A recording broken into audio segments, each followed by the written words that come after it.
when I graduated from school in 1983, as most of you know, I became a chaplain.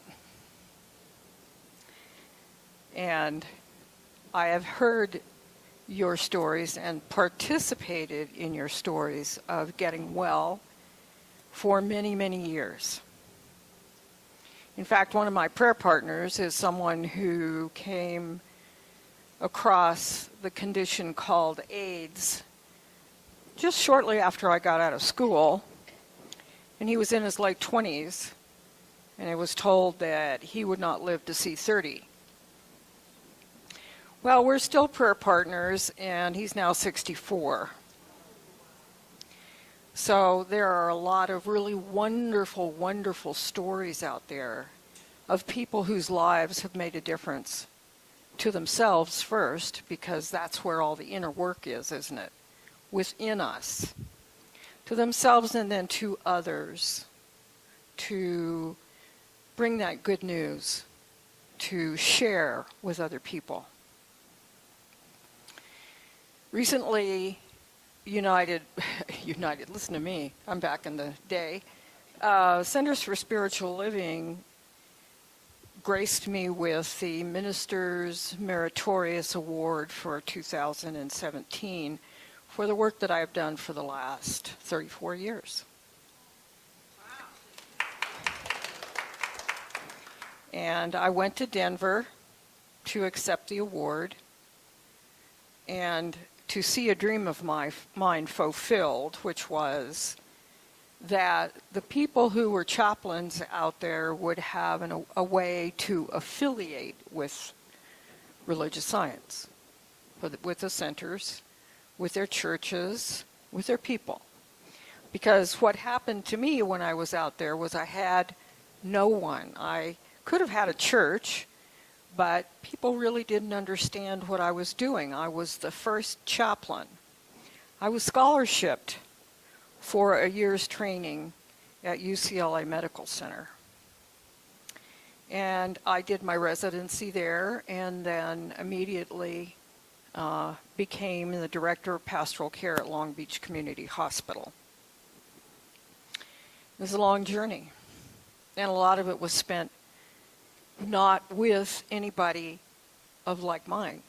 I didn't have a church to go to. I didn't have colleagues to talk to about what I was doing. My family became whoever I was working with. And for many years, that was fine, because it was very obvious to me that what we talk about in the Centers for Spiritual Living right now, which is called A World That Works for Everybody, was exactly what I was doing then. I was helping to create a world that worked for everybody. If I went to your room, I would sit and listen to you, and I would find out what you believed, and then I would be sure that you got supported. It didn't matter whether you were Catholic, Jewish, Hindu, Buddhist.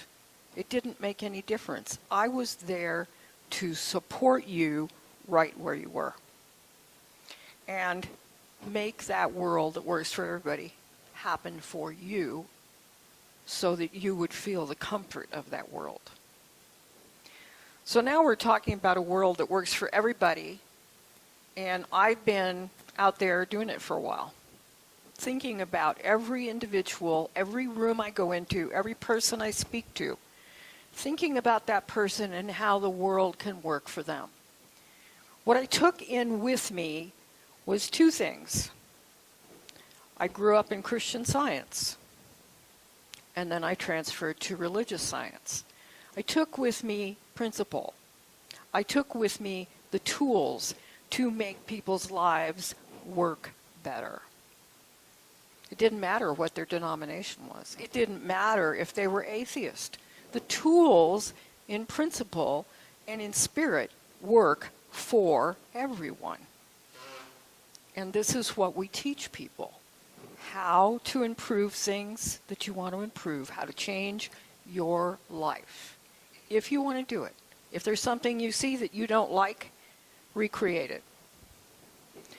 So in this was the way that I began my ministry. and it's never changed. So when I went to get the award, I was very pleased. And there were a lot of people who were pleased also and said things to me like, well, it's about time. I returned from Denver, and the first thing that Spirit said to me was, sit down, be quiet, go into the silence. Oh, okay. My life is dedicated to Spirit. When Spirit speaks, I listen. It's just that simple. It cannot be any simpler. There are things that Spirit has said to me over the years that I have ignored, much to my detriment, I think, or not. It depends on when Spirit speaks. If we're in a place to listen and things come pouring in, then some of them may go by and you may connect to the things that you truly feel connected to. Well, one of the things that Spirit asked me to do that I never felt connected to, in fact, had this whole thing of, no, I don't want to do that. You know that one? And I said, okay, I don't want to do that. But Spirit said, I'm speaking. You listen. And it was time to write. Now, Spirit has been saying this to me for probably around 20 years. I've had people say interesting things to me, because I always say to the universe, okay, if I hear it 3 times, I'm going to pay attention. People have said things to me like, Bonny Allen Rice, what a great writer's name. Out of a clear blue sky. Oh, with a name like that, you should be writing. Really? And I would just laugh and keep on going. I had what I wanted to do in front of me, and until I was finished, until it was time to let go, until it was time to release, I was not particularly listening. Does anybody relate to this? So I come back from Denver, and I sit down in the silence, and I listen, and I hear right, and I hear another word. Now, all of my life has been about healing. You know, for those of you who don't know about Christian Science, about the teachings of Mary Baker Eddy about Jesus and Jesus healing. So when people say to me, well, you're not even a Christian, I go, oh, how much more Christian could you get? If I wanted to talk about Jesus and healing, I could do a couple of sermons just on that, at least. And while I was listening to the word heal, I heard heal. Heal the things that have not been healed. Physically, mentally, emotionally. So I have begun a new relationship with my granddaughter who just got married and who sent me an invitation to her wedding.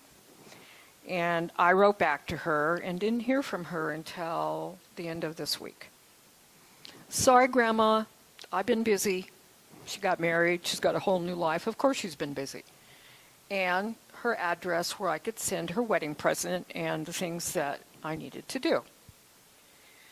The other part of that healing was to heal a relationship with my daughter that has been in distress since about, well, for sure, about almost 20 years. Because, and as you follow what I'm saying in this theme, you will begin to understand. Because she insists that I become just like her. She insists that I take Jesus as my Lord and Savior, as she does. It isn't just take Jesus as my Lord and Savior. It is as we do in my religion. And if I couldn't do that, a number of years ago, she informed me that I would have no further communication with my grandchildren. Now, I think the following things. I think that this is her path, and I would not interfere with that path for anything. It's hers Spirit has said she will do this over and over again, Bonnie, until she learns the lesson. Let it go. And so I have. And so this is an opportunity for me, because she has indicated that this is a time when we could talk. And so the conversations begin for healing. Healing and revealing. That's what I call it. And I think that it is a wonderful opportunity, because Spirit is asking me to step in again to a world that works for everyone. And I know that it works for me, and it works for her. And I know there's a place where we can meet. The place that we usually meet with people is in love. And that's the best place to meet. Last Saturday, I met a group, and I'm going to call them well-intentioned people, because I don't want this to come out sounding as if it has anything to do with them religiously, although it does. I want this to sound like the energy and that wonderful energy of spirit. When I talk about spirit, I talk about that which is unformed. When I talk about God, it is the formed. So last Saturday, a week ago yesterday, I did a memorial service for a woman I never met. I met with her daughter, we talked. She said to me, "My mother would have loved you had she known you." And so I walked into a situation in which a woman who was born as a Jew, who studied metaphysics all of her life and did not become a Christian, was asking me to get up and do her funeral, her memorial service. And it was lovely.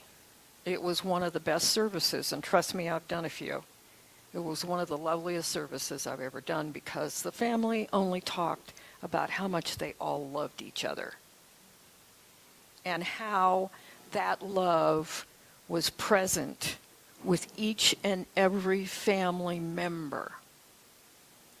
This is a world that works for everyone. When I came out of the service, I was in, let's just say, an altered state. I was in an altered state. I was filled with the spirit of life.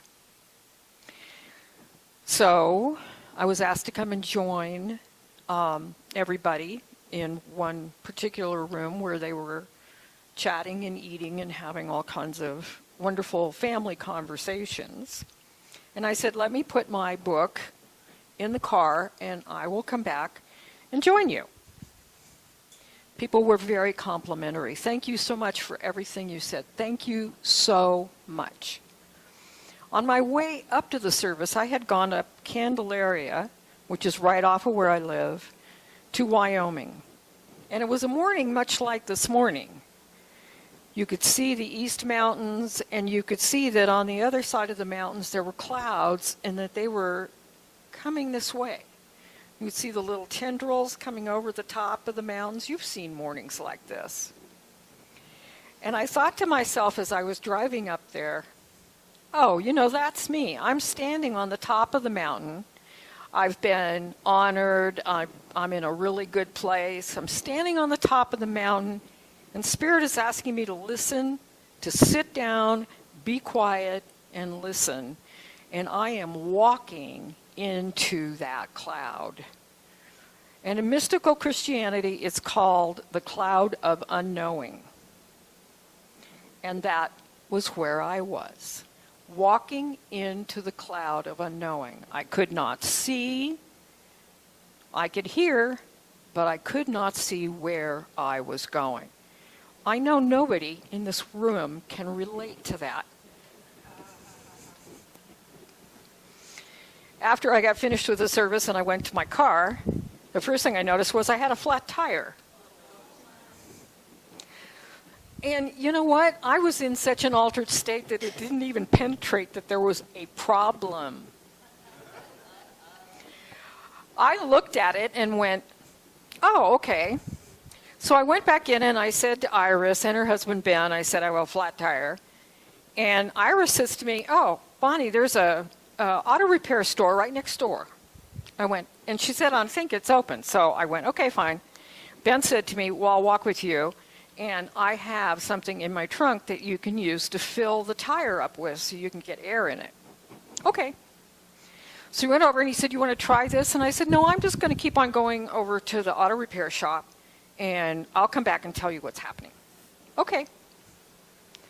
And I walk into this auto repair shop and there were probably about 6 people in there. Maybe 7. And it was open, and so when I walked in, this woman walks up to me and greets me as if I'm entering her home.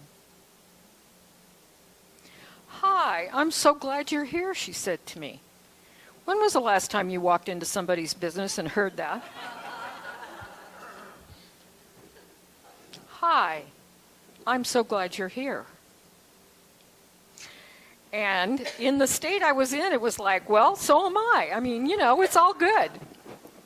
So she said, did you come to get an oil change? And I said, no, actually I came because I have a flat tire. And she says, oh, our guys can help you with that. Come over here and sit with me, she says. A man comes out from behind the counter, says to me, give me your car key. I gave him my car key. Where are you parked? I told him where I was parked. He said, we'll see to it right now. I went over and I sat down and she and I started talking. And she said to me, well, people have been coming in for free oil changes. And I said, oh. She said, yes, it's our ministry. I said, okay, so what ministry is that? She said, it's a ministry where we have oil that's given to us by a company, which she mentioned, and we use it to give it to vets, widows, poor people who cannot afford to have their oil changed as often as they would like. And I said, that's an incredible ministry. That is an incredible ministry. She said, were you over at a funeral at French's? And I said, I was over at French's doing a memorial service. And she did a double take. And she said, oh. And then she said, so you're a minister? And I said, yes. And she goes, what denomination? And I told her. And her comment to me was one of the most loving comments I have ever heard in all of my years of discussing my denomination. From the time I was a child as a Christian Scientist to adult as a religious scientist. She said, I have heard of your religion, but I don't know anything about it. Which of course opened the door for me to say to her, this is what it's about. And I didn't. I sat and I looked at her and I said, I can see that your heart is really here in this. I can see that this is your ministry. I want to tell you how much I appreciate what you're doing right here and right now. I am so impressed. And she said, thank you. About that time, the guys came back. There were 4 of them that went to take care of my tire. And they came back, and I saw that they had 2 tires. And I went, okay, I'm going to go. And I said to her, if you'll excuse me, I'm going to go and see what's up with the tire. And I walked in to the main part of the auto repair shop. And there were 4 guys standing there. Now, one of them was the owner who had taken my key. One of them was obviously in his tie, shirt, and pants, the pastor. And 2 of them were guys that had come to help with whatever needed to be done. And they're standing there, and they've got my tire and my spare. And they had gone into my trunk, and if you know what my trunk looks like, it looks the same as it has since I moved here 5 years ago. It's got boxes, collapsed boxes, it's got all kinds of stuff in there. And I looked down, and as I walked toward them, the owner came and handed me this screw. He said, "This is what was in your tire." And I said, "Thank you." Stuck it in my pocket. And he said, "And when we went in to get your spare, it was flat." So they had brought both tires and fixed both tires. And we're standing there talking about this. And he says to me, "Okay, we're going to put these back on your car." And I said, "And I will go and tell the people that I'm with at French's what's happening and that everything's okay." And I said, "Fine, and I'll meet you at the car." Well, when I came in, I had been offered donuts and coffee. And I knew that it was closing on lunchtime and that there was no food over there except coffee and donuts. So when I walked in to the reception, I looked around. There was lots of food, and people were leaving. And leaving lots of food. So I said to Iris and Ben, I said, "This is what they did."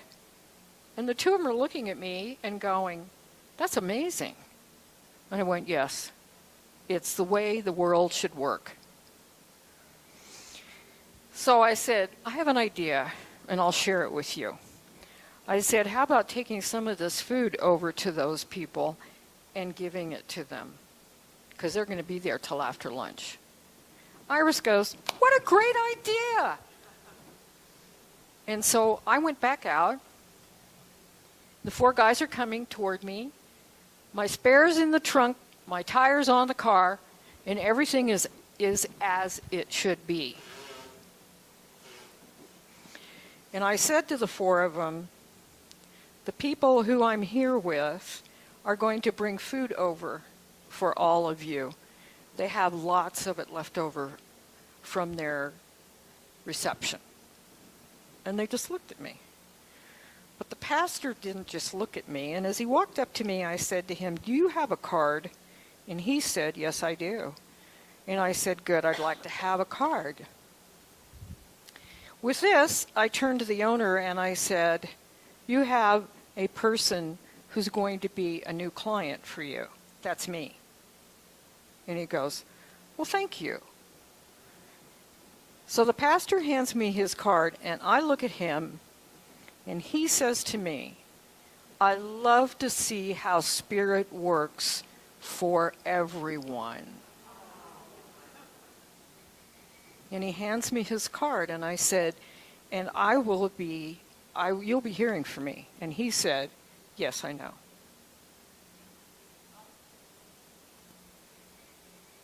Because they're going to receive a check from me for their ministry. So I turned to the owner and I said, "How much do I owe you?" And he said, "You owe me nothing." And this is how I think of a world that works for everyone. Do you know, it was something like, well, this was Saturday, so maybe Sunday afternoon I got back into my body somewhere. Because all I could do was be in a joyful, grateful place for people who follow that sense of the infinite and eternal energy of life which moves through us all. To have a group of people who came together with great intention, I might add. You have to stop and think about the lady who greeted me. What was her intention? It was an intention of good. It was an intention of Christ consciousness. It was an intention to be present as the presence. To give to people in service. I have 3 S's in my life. Surrender is the first one. Service is the second one. And support is the third one. And I've heard every word mentioned in this room before I even spoke. You are all in an alignment of the truth of how Spirit works. I also like to observe. I'm a great people watcher. I like to go to the park and just sit down and watch. I walk every morning for 2 hours. I talk to the animals, talk to the birds, talk to the coyote, talk to the bunny rabbits, whoever, and I bless them all. So to put yourself in that heart space, to know that right where you are, that you are ready to let go and let Spirit serve everyone that you're coming in contact with. Let Spirit serve. There were, with these people, absolutely no judgments. Not once did I feel that there was something presented to me that I needed to push back on. That we were all in an alignment of how good this was all going to work for the highest good of everybody there. There was no conditions. Jesus said, love one another. Jesus said, love one another. No conditions. There are no conditions to true love.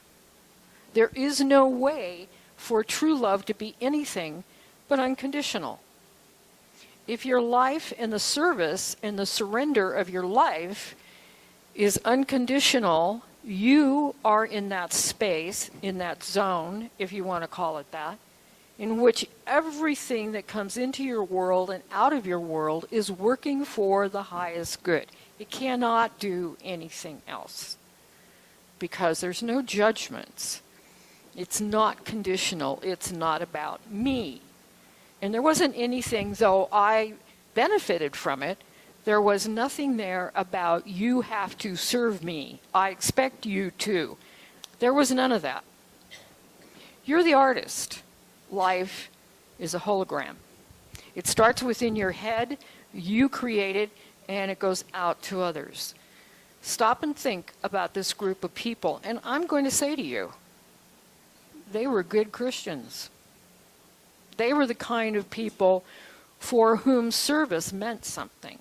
They were the kind of people who, for surrender. You know when I don't like that? Is when God says, okay, you're going to sit down and write, and I'm going to go, really? Really? You know that one. But that is when you surrender. And I've watched things come in. I've been asked to do them. I surrender to it. And I mean really surrender to it. And then I've watched it go away. I never had to do it. It was in the surrendering that the truth of what needed to be done came out. So as I sit every day with my surrendering in meditation and prayer, and I say to Spirit, write? What in the world do you want me to write about? Spirit says, watch this. And then I have this wonderful event show up in front of me. What do you have to write about? A world that works for everyone and how that happens. So I'm ready. I'm enthusiastic about letting go and letting what's new come into my life. I sit in preparation for it. I'm excited about it. And all I can say to all of you is, why don't you join me? Namaste. As we simply release for the highest good this prayer, I begin by establishing that right where I am, Spirit is. Spirit, the energy all around us, that which is ours, that which is unformed, until it becomes that which is the form within us, and we call it God working through us.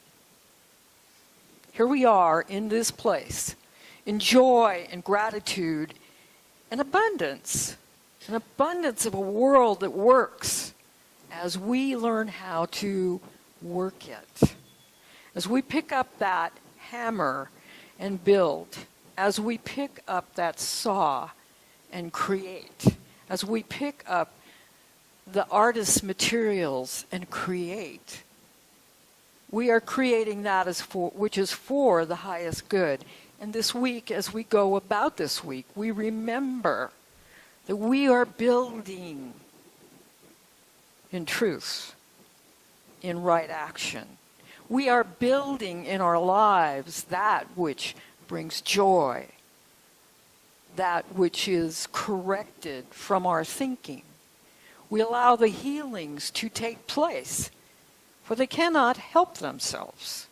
We were created in your image, Spirit, in the image and likeness of God. And it is from that place that in all perfection we call forth into our lives that which is perfect. We allow it to unfold in its time. And we give thanks, for we know this truth is heard, and these words are heard and acted upon. And we go forth in this knowing, in this week. We call it perfect, and we let it unfold as such. And simply, in gratitude and release, I let it be. And so it is.